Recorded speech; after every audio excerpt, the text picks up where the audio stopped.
नमस्कार दोस्तों, brilliant classes में आप सभी का स्वागत है। आज हम लोग इलेक्ट्रोकेमिस्ट्री का चौथा लेक्चर शुरुआत करने जा रहे हैं, जिसमें से आज का हम लोग का टॉपिक हुआ नर्नस्ट समीकरण, नर्नस्ट इक्वेशन। तो नर्नस्ट इक्वेशन जो हम लोग का टॉपिक है, ये हम लोग का 11th से रिलेटेड है। जो हम लोग का 11th क्लास में एक चैप्टर था ऊष्मागतिकी, थर्मोडायनामिक्स, वहां पे मैंने इसके बारे में बहुत ही बेहतरीन तरीका से मैंने बताया था। उससे रिलेटेड ये हम लोग का नर्नस्ट समीकरण जो है, इसको हम लोग प्राप्त कर सकते हैं। तो आज इस लेक्चर में हम लोग बात करेंगे सिर्फ नर्नस्ट समीकरण क्या है, उस समीकरण को मैंने प्रूव करके दिखा दूंगा। और अगला लेक्चर जो भी आएगा, अगला पार्ट में हम लोग देखेंगे कि ये नर्नस्ट समीकरण जो है, इस नर्नस्ट समीकरण का numerical coefficient NCERT solution. Okay, तो हम लोग बात करते हैं नर्नस्ट समीकरण क्या है। तो नर्नस्ट समीकरण देखो, हम लोग का वैसा समीकरण जो सेल के विद्युत वाहक बल, वैसा समीकरण जो सेल के विद्युत वाहक बल और आयनों की सांद्रता के मध्य संबंध स्थापित करता है, उसे नर्नस्ट समीकरण कहते हैं। क्या करता है देखो, सेल का विद्युत वाहक बल और आयनों की सांद्रता के मध्य में एक संबंध स्थापित करता है, तो उस समीकरण को हम लोग कहते हैं क्या, वो से बता तो नर्नस्ट समीकरण कहते हैं। अब मैं क्या करता हूं, ये नर्नस्ट समीकरण जो है, इसको हम लोग अब सत्यापित करके मैंने आप लोगों को दिखाता हूं। अब हम लोग बात करते हैं नर्नस्ट समीकरण को सत्यापित मैं करता हूं, ठीक ना। तो सबसे पहले मैंने क्या करता हूं, नर्नस्ट समीकरण को सत्यापित करने के लिए एक मैंने उत्क्रमणीय अभिक्रिया लेता हूं, ठीक ना। तो हम लोगों का क्या होता है देखो,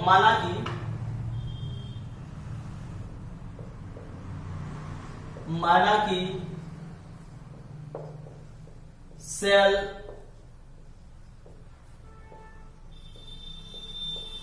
उत्क्रमणीय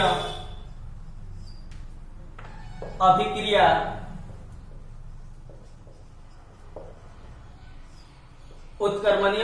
होती है। ओके, तो उत्क्रमणीय अभिक्रिया कैसी अभिक्रिया होती है, वो सर मतलब क्या, वो अभिकारक से प्रतिफल और प्रतिफल से अभिकारक किया दोनों तरफ से होता है, ठीक ना। तो मैंने एक अभिक्रिया लेता हूं, देखो जैसे कि देखो A प्लस B, इसका गुना होता है स्मॉल, इधर से भी होगा रिएक्शन, इधर से भी होगा। तो हम लोग का C, small C capital C और स्मॉल d कैपिटल D, ठीक ना। तो इसका गुना इस तरह से हम लोग का एक क्या बताते हैं, एक उत्क्रमणीय अभिक्रिया लिया। जैसे कि देखो समझने के लिए, ये देखो मैंने एक अभिक्रिया लेता हूं, जैसे कि N2 प्लस H2 को अभिक्रिया यदि करते हैं तो क्या प्राप्त होता है, वो बता तो NH3 प्राप्त होता है, ठीक। क्या करते थे, N2 प्लस H2 को मैंने अभिक्रिया कराने तो NH3 प्राप्त होता है। और यहाँ पर देखो हम लोग का ये अभिक्रिया जो है, ये रिएक्शन हम लोग का बैलेंस नहीं है। तो इस रिएक्शन को यदि मैं बैलेंस करूंगा, इधर हाइड्रोजन कितना बाबू बताओ, तो इधर हाइड्रोजन 3, यहाँ पर 3 लगा तो 6 हो गया, यहाँ पर 2 लगा दिया, नाइट्रोजन 2 हो गया ना। तो यहाँ पर देखो A, इसके पद गुना कुछ नहीं, मतलब नाइट्रोजन के पद 1 है, मतलब स्मॉल A 1 हुआ, स्मॉल B क्या हुआ, वो 3 हुआ, और C हम लोग का इतना D नहीं है, इधर कुछ नहीं, उससे कोई मतलब नहीं, तो C हो गया। तो ये A हुआ, ये B हुआ, और ये हम लोग का क्या हुआ, C हुआ। तो इस रिएक्शन से हम लोग का क्या प्राप्त होता है, एक Q बराबर प्राप्त होता है। देखो जिसमें से देखो अभिक्रिया में जो भाग लेते हैं उसको हम लोग क्या कहते हैं, अभिकारक कहते हैं, और अभिक्रिया होकर के जो प्राप्त होता है इसको हम लोग प्रतिफल कहते हैं। तो Q इक्वल टू जो हम लोग का प्राप्त होता है बाबू बता तो, ये ऊपर में प्रतिफल होता है, तो यहाँ पर क्या है बाबू देखो C है ना, और C का गुणांक क्या है, देखो हम लोग का स्मॉल c है, इनटू होता है हम लोग का यहाँ पर कैपिटल D, और यहाँ पर होगा उसका गुणांक, तो नीचे होगा हम लोग का अभिकारक A, इसका गुणांक है स्मॉल a, और B है देखो इसका गुणांक है हम लोग का स्मॉल b। ये प्राप्त हुआ हम लोग का क्या बाबू बता तो Q इक्वल टू, देखो इस रिएक्शन जो है, देखो इसी से एग्जांपल में मैंने इनको लिया था, ठीक ना।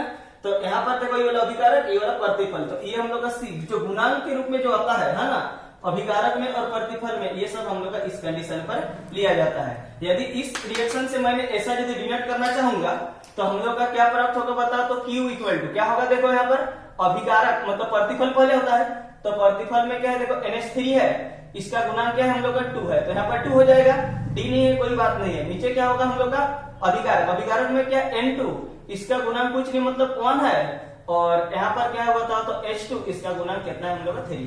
इस कंडीशन पर इस अभिक्रिया के लिए ऐसा बनेगा और इस अभिक्रिया के लिए ऐसा बनेगा। ओके, अब मैं एग्जांपल को मिटाता हूं। तो अब देखो मैंने ये चीज बताया, अब हमें क्या करनी है, देखो ये प्राप्त हो गया। यहां से अब हम लोग 3 को हम लोग अभिक्रिया हम लोग ऊष्मागतिकी जो है यहां से हमको जानना पड़ेगा, ऊष्मागतिकी से। ठीक, तो ऊष्मागतिकी जो है तो क्या जानना पड़ेगा वो बताओ तो। सबसे पहले ऊष्मागतिकी से हमें जानना है, देखो डेल्टा जी इक्वल टू, है ना, जिसको डेल्टा जी को हम लोग क्या कहते हैं वो बता दो, गिब्स ऊर्जा। ठीक, डेल्टा जी को कहते हैं हम लोग गिब्स ऊर्जा। डेल्टा जी इक्वल टू क्या होता है हम लोग का, delta G naught, okay, plus RT L N Q. इसको मैंने मानता हूं इक्वेशन 1। यहां पर कौन क्या है उसके बारे में मैं बता रहा हूं, देखो ठीक ना, ये बेसिक ये जानना बहुत जरूरी है। यदि इधर समझ में नहीं आएगा कौन क्या है तो हम लोग को दिक्कत है, इसलिए मैंने तमाम चीज के बारे में पूरा 100% क्लियर करा रहा हूं। देखो डेल्टा जी जो है, डेल्टा जी को हम लोग कहते हैं क्या बताओ तो, गिब्स ऊर्जा। इसको कहते हैं हम लोग क्या, गिब्स ऊर्जा। ओके, उसके बाद हम लोग का डेल्टा जी नॉट जो होता है, नॉट होने से क्या होता है, मानक आ जाता है, स्टैंडर्ड फॉर्म पे आ जाता है। ठीक ना, तो डेल्टा जी नॉट जो हुआ हम लोग का, इसको हम कहेंगे मानक गिब्स ऊर्जा, मानक गिब्स क्या हुआ उसे बताओ तो ऊर्जा। ओके, उसके बाद आर क्या है जानते हैं, आर इक्वल टू हुआ हम लोग का नियतांक। आर हुआ हम लोग का क्या बताओ तो, नियतांक, जिसको हम लोग कांस्टेंट कहते हैं। टी क्या हुआ वो बताओ तो, टी हुआ हम लोग का तापमान, टेम्परेचर। ओके, और एलएनक्यू हम लोग का क्या है उसके बारे में मैं बताऊंगा लॉग के रिलेटेड। ठीक ना, और यहां पर देखो उसकी कंडीशन पर आ गई। अब हम लोग क्या जो यूज होते जाएगा मैंने बताते जाऊंगा उधर। ठीक ना, अब यहाँ पे एक समीकरण प्राप्त हुआ और एक हम लोग को समीकरण क्या जानना है, देखो इधर delta G equal to minus NF E cell, इसको मैंने मान दिया इक्वेशन। ठीक, और एक हम लोग का समीकरण क्या प्राप्त होगा, delta G naught equal to क्या होगा, माइनस एनएफ ई सेल का क्या भाव बताओ तो नॉट। ये हम लोग का प्राप्त हो इक्वेशन 3। तो यहां पे हम लोग का एक्स्ट्रा क्या आया है, देखो एक्स्ट्रा क्या एन आया है और एफ आया है। ठीक, एन को क्या कहते हैं, देखो एन मतलब हो गया हम लोग का स्थानांतरित इलेक्ट्रॉनों की संख्या।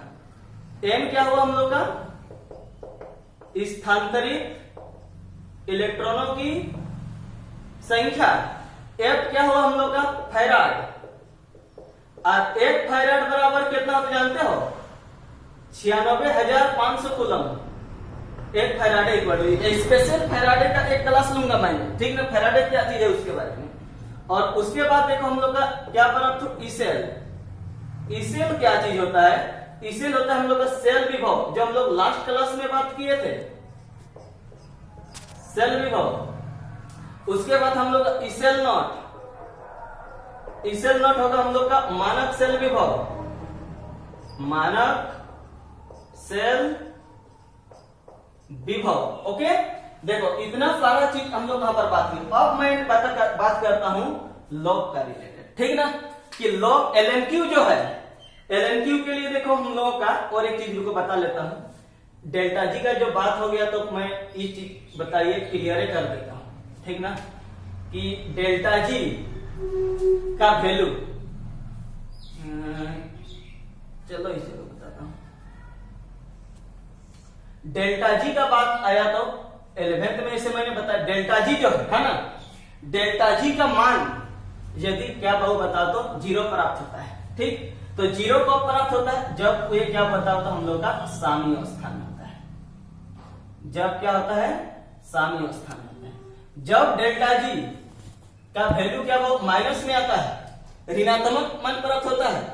जब डेल्टा जी क्या होगा, ऋणात्मक मान प्राप्त होगा डेल्टा जी का, तो ऋणात्मक मान प्राप्त होगा तो उस वक्त वो क्या होगा बताओ तो स्वतः प्रक्रम होगा, स्वतः प्रक्रम होगा। जब डेल्टा जी का मान प्लस में आएगा तो उस समय ये स्वतः नहीं बल्कि क्या होता तो असतः प्रक्रम होगा। असतः प्रक्रम होगा। स्वतः मतलब क्या होता तो उसमें एनर्जी अपने आप होगा, है ना। और इसमें देखो असतः मतलब क्या होगा बता, उसमें एनर्जी अपने आप आ जाएगा। असतः मतलब क्या होगा, इसमें एनर्जी दिया जाएगा तब हम लोग का वहां पर कुछ प्रक्रम होगा। तो ये वाला हम लोग का डेल्टा जी का मान पॉजिटिव होगा, तो ये इसमें हम लोग का एनर्जी देना होगा तब प्रक्रम होगा। और ये देखो डेल्टा जी का मान जब माइनस में आता है तो उस वक्त क्या होता है, तो हम लोग का इस अपने आप ये प्रोसेस होता है। ठीक, अब देखो हम लोग बात करते हैं लॉग से रिलेटेड भी मैंने बात करिए देता हूं। देखो जब देखो लॉग का जो बात हो रहा है तो यहां पर देखो लॉग बेस 10 है, समझना है। लॉग बेस क्या है बाबू, 10 है। तो लॉग बेस 10 को हम लोग क्या कहते हैं, लॉग एक्स कहते हैं। मैथ्स वाले सब सुना होगा, जो बायो जो है उसके लिए थोड़ा सा यहाँ पर जानना पड़ेगा बाबू सब। लॉग बेस 10 को हम लोग क्या पढ़ते हैं, लॉग एक्स पढ़ते हैं। और देखो यदि लॉग बेस ई एक्स है तो इसको हम लोग क्या पढ़ेंगे बताओ, तो एल एन एक्स पढ़ते हैं। तो उसी प्रकार यहां पर जो मैंने लिखा हूं एल एन क्यू, तो यहां पर क्या लिखा हूं वो बताओ, तो एल एन क्यू लिखा हूं। तो एल एन क्यू को क्या लिख सकते हैं बताओ, तो लॉग ई क्यू लिख सकते हैं। यही चीज हुआ, ओके। और देखो एक बहुत ही इंपॉर्टेंट बात, यदि यहां पर लॉग ई एक्स का वैल्यू कोई यदि पूछेगा तो इस चीज को याद रखना, इसका मान कितना होता है। तो यहां पर देखो लॉग ई एक्स का वैल्यू होता है constantly value 2.303 log base 10 x. ये देखो लॉग ई एक्स का मान कितना होता है। ठीक, अब मैंने क्या करता हूं बाबू सब बताओ, तो इधर अब सोल्यूशन करता हूं। ये चीज मैंने जितना भी यहां पर यूज होने वाला है इन नर्नस्ट समीकरण में, नर्नस्ट इक्वेशन में सारा चीज मैंने बताया। अब देखो ये समीकरण 1 2 3 जो प्राप्त हुआ है, इस समीकरण 1 2 3 में अब मैंने ये समीकरण 1 जो है, इस समीकरण 1 में समीकरण 1 और 2 का मान को यहां पर मैंने पुट करता हूं, रखता हूं। तो यहां पर मैं क्या लिखूंगा, समीकरण 2 व समीकरण 3 का मान समीकरण 1 में रखने पर, ओके। समीकरण 1 में मैंने समीकरण 2 और 3 का मान को रखता हूं। तो यहां पर देखो बाबू साहब, समीकरण 1 यहां है डेल्टा जी का वैल्यू, डेल्टा जी का मान क्या है देखो, माइनस एन एफ, माइनस क्या है देखो एन एफ ई सेल। देखो इसका मान को डेल्टा जी के स्थान पर बैठा दिया, equal to delta G naught का वैल्यू क्या है देखो, minus N F minus N F E naught cell plus RT L N Q. हो गया, मैंने बैठा दिया। देखो बाबू साहब समीकरण देखो हम लोग 1 में डेल्टा जी का जो वैल्यू है डेल्टा जी का स्थान पर बैठा दिया, ये वैल्यू को मैंने यहां बैठा दिया ना। उसके बाद देखो समीकरण 3 जो है देखो डेल्टा जी नॉट का मान ये है, देखो यहां पर बैठा दिया इसको मैंने, okay. RT L N Q लिख दिया मैंने, जो भी है समीकरण 1 में। अब मैंने क्या करता हूं, इधर भी और इधर भी दोनों तरफ माइनस एन एफ से क्या वो बताओ, तो भाग देने पर क्या करता हूं देखो, दोनों तरफ माइनस एन एफ से क्या करने पर, भाग देने पर। जब दोनों तरफ माइनस एन एफ से मैं भाग देता हूं तो क्या होगा देखो, माइनस एन एफ इसे बट्टे minus N F equal to है minus N F E cell naught बट्टे माइनस एन एफ प्लस क्या है देखो, R T L N Q by minus N F. Divide कर दिया तो ये देखो ये काट दिया, minus minus cancel, minus N F cancel हुआ ना। क्या बचा बाबू सब, यहां ई सेल इक्वल टू, यहां पर क्या बचा, E cell naught plus minus क्या होगा, माइनस, यहां पर हुआ R T L N Q बटे एन एफ। ये जो प्राप्त हुआ ये हम लोग का एक क्या है बताओ तो, नर्नस्ट इक्वेशन। ये प्राप्त हुआ ये क्या है वो बताओ तो हम लोग का एक नर्नस्ट इक्वेशन है। अब मैंने यहां पर क्या कर सकता हूं, देखो इसको हम लोग और आगे जा सकते हैं। तो पहले इतना दूर में हमको क्लियर करना है, उधर कुछ नहीं, अब मान बैठा देंगे तो हम लोग का प्राप्त हो जाएगा। तो सबसे पहले देखो मैंने यहां पर और एक बार रिपीट कर रहा हूं, सबसे पहले क्या करना है, एक समीकरण हमें उष्मागतिकी से delta G equal to delta G naught plus R T L N Q लेना है। ये इक्वेशन 1 हुआ। Delta G equal to minus N F E cell हुआ, delta G naught equal to minus N F E cell naught हुआ। ये एक दो समीकरण प्राप्त हुआ, ठीक ना। यहां पर मैं कौन क्या है सब सारा चीज बता दिया। देखो डेल्टा जी को गिफ्ट ऊर्जा कहते हैं, डेल्टा जी को क्या कहते हैं, मानक गिफ्ट ऊर्जा कहते हैं। आर नियतांक हुआ, टी तापमान हुआ, और उसके बाद यहां पर क्या हुआ देखो,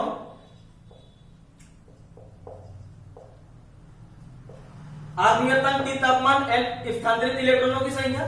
तो स्थानांतरित इलेक्ट्रॉनों की संख्या मैंने समझा देता हूं। हाँ, इस जैसे कि देखो हम लोग देखे थे ना डेनियल सेल में, कि डेनियल सेल में क्या देखे थे कि उसमें दो हम लोग क्या बताओ तो, जो इलेक्ट्रोड दो को पात्र में डाला हुआ था, एक में क्या डाले थे वो बताओ तो हम लोग जिंक का छड़, और एक में डाले थे हम लोग कॉपर का छड़।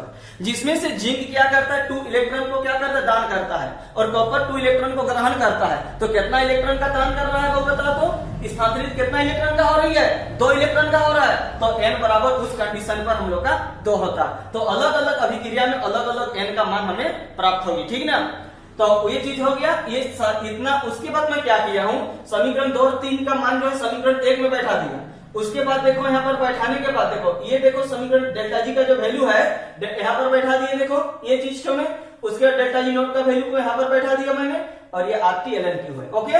उसके बाद देखो इधर इधर दोनों तरफ माइनस एन एफ से भाग दे दिया, और जो कट गया। उसके बाद जो प्राप्त हुआ ये वाला हम लोग का एक नर्नस्ट इक्वेशन प्राप्त हुआ, ठीक। अब हम लोग क्या करते हैं, इसको यहाँ पर R का मान, T का मान, N का मान, F का वैल्यू बैठा करके एक इसका शॉर्ट फॉर्म, यदि इसको बाबू तुम लोग स्क्रीनशॉट लेना चाहता है तो स्क्रीनशॉट ले सकते हो।